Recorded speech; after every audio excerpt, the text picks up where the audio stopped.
Hey, this is Samuel from redominatelife.com, and today I'm in Princeton, New Jersey, right by the Princeton Battle Monument.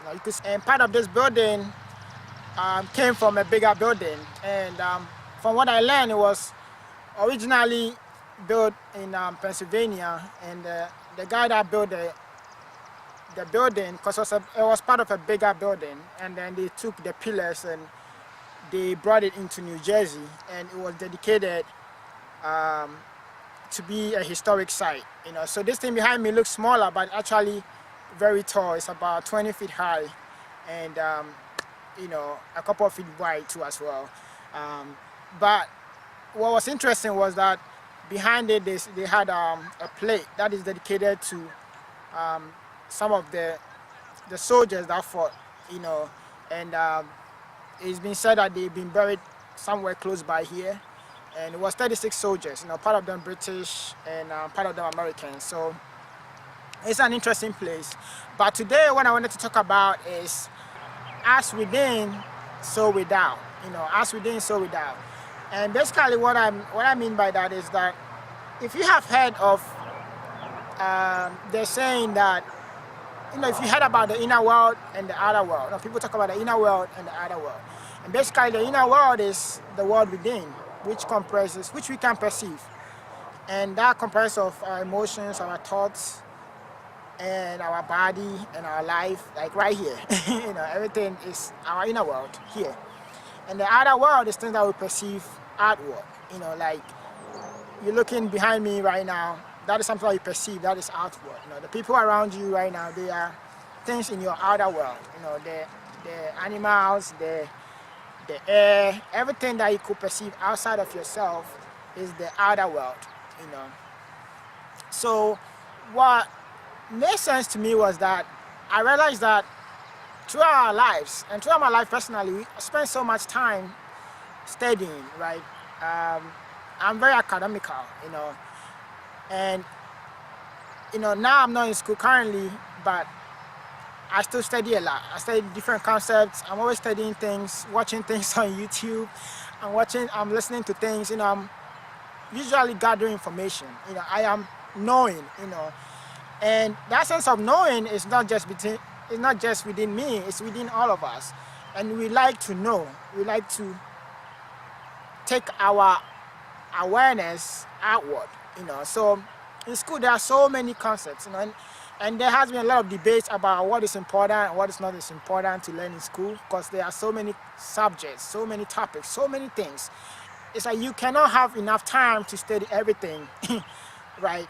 Bring your awareness into everything, because basically that's what it is. That is gaining knowledge, because you bring awareness, you know something. The moment your awareness goes into something. And I have made references to awareness, and the awareness is your true self, your true I. And it is what gives space for you to perceive. It's the spaces between your thoughts, and that is your true self. To a degree. Also, those thoughts that come forward, the emotions and stuff like that, they're also part of yourself too. They are also you. But what is truly you is your awareness, or your ability to perceive, and that sense of I. That is your true self. So what I realized was that throughout my journey to this point, I started to meditate. I have started to meditate, and I'll sit down, close my eyes, and just watch my thoughts. And then a good practice was sometimes I'll sit there and I'll lie there, and I'll just say to myself, I'll just watch my breathing, and I'll say to myself, I am not, I'm watching the breathing, so I'm not breathing, but I'm watching the breathing. So once you do that, you could see that you could actually notice yourself breathe without you having any input into it at all. You have no business in breathing. Basically, this is interesting. It's like if you were to be in charge of your breathing, you would be dead by now, because there are so many times that if you watch your breathing right now, you realize that you watch it for a little while, and your attention will drift somewhere. And then you're like, oh, I forgot that I am breathing. But then breathing happens by itself. So naturally, breathing happens by itself. We have no input into it. but who is the we that have no input into it, and that points to the true self, the true I. There's a good book by Eckhart Tolle. It's called The Power of Now. I highly always recommend it. Make sure you listen to that book. It will get you in touch with your true self if you haven't got into it. But anyway, so what happens is that after sitting for a while, I realized that I'll sit there and watch my thoughts, the usual process, lose my thoughts, get back to my thoughts. And then after time, when I start to drive, I realize that my awareness also comes in sometimes. When I stop at a traffic light, my awareness will come in sometimes. Or when I'm, when I'm out and about, my awareness will come in at certain times, randomly, and then now it's becoming more frequent, but not all the time. Times I'm totally lost in myself, and then I regain my awareness. Or sometimes I'll have a thought, and then I'll say, how ridiculous is this? Like, this is so funny. Or this is so ridiculous. How are you thinking this crazy thoughts? So now I'm in that state. But then I realized that just as how we put our awareness and spend so much time, inward, we could also spend we could also bring our awareness outward. Meaning that through our life, through our daily process, meditation does not just stop in sitting in your room or outside or whatever and just crossing your legs and shutting your eyes and waiting for a period of time.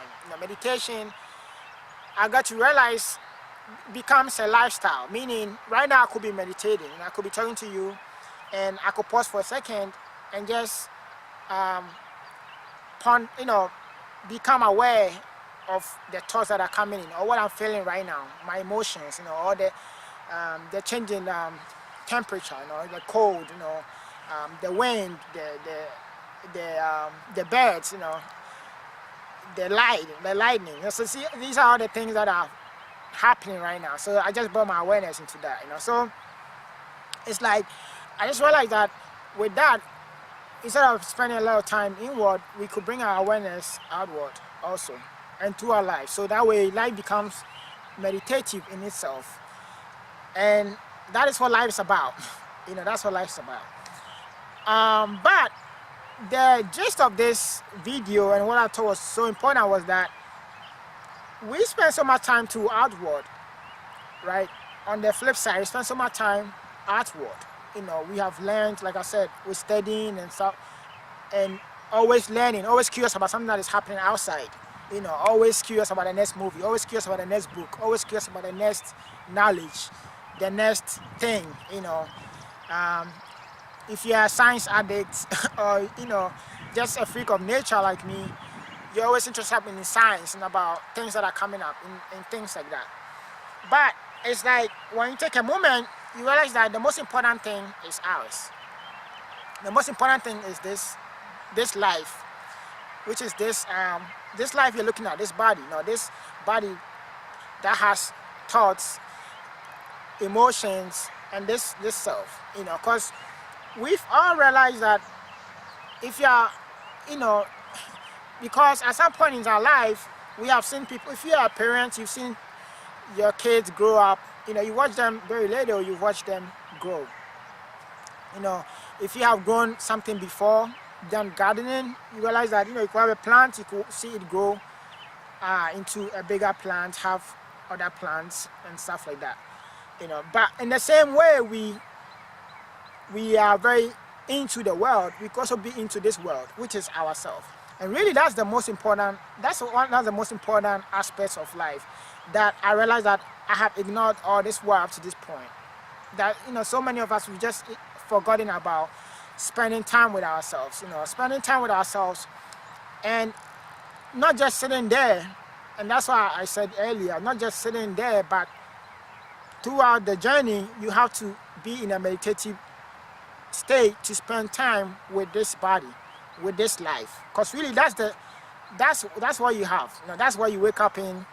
This is what you go out with. This is what you experience the world with. I mean, this life, this body, right? And that is so key. That is so key. And I just thought about it. It's like when we drive, if you drive, right, I like driving a lot. Some people could just drive from one place to point A to point B, and that is okay. That's like the essence of driving. Be able to get from point A to point B without getting in a crash or having any problems, right? But there are some people that have also gone beyond to know what is inside the car, right? you know, the oil, the kind of power, the kind of cylinders your car has, the braking system, um, you know, and so on and so forth. And I realized that even from my experience, because I had so many cars, and most of them broke down. I had so many cars, most of them broke down, um, you know, because I've gone through so many used cars. But now I have a newer car, so it's like I have even more appreciation for a new car. But I've gone to so many used cars, so I get to experience a lot of breakdowns, from engine breakdowns to cars wouldn't start to everything that could go wrong with the car. I've seen it. And through the process, I get to learn so much about cars, because I'll go with the mechanic. Sometimes I go online and look at, okay, so why is this that? Why is the mechanic saying this and that? Why did this stop? Or why, my car won't start? Why do I have to change the oil every 3,000 miles? And so on and so forth. And as a result, with my new car, I have so much appreciation. And I feel like the car is gonna last longer. And then also I could have a better driving experience, and I could be more productive with the car. Because I know more with the car than just driving it back and forth, But with that's just the car, right? I mean, you don't have to do that, like I said. Once you could get, usually if you could get from point A to point B and do your changes, you could be fine. But what I'm saying is that even with a car, which is a car, this is also a vehicle. This is your body, which comprises your emotions, your thoughts, your mind. And really, that's the most closest thing to you, right? It is not you, because this body you have acquired, it's like through eating, your genetics has, is programmed a certain way, but then you have also acquired everything, through the world. Remember, it's very interesting, like the food you eat, the things you drink, and basically your genetics and your body has, built you up this way, and basically it is, but then you have the awareness behind this body, so if you look at it, it's like that is the most important thing, and instead of spending so much time outside into perceiving and knowing things, because we're always curious, we always know, knowing the outside world and things outside of us, it's more crucial to spend time with this inside world. And that timing, like I said before, is not just sitting down and closing your eyes for a period of time, but also should be like a lifestyle. And then your life become meditative. And it's like I realize that I'm becoming more efficient just by spending time with myself, just being in a meditative state usually with myself. I'm becoming more aware of myself, and basically I realize that I'm getting a handle of myself, and it's like all throughout this life I have not spent much time with myself.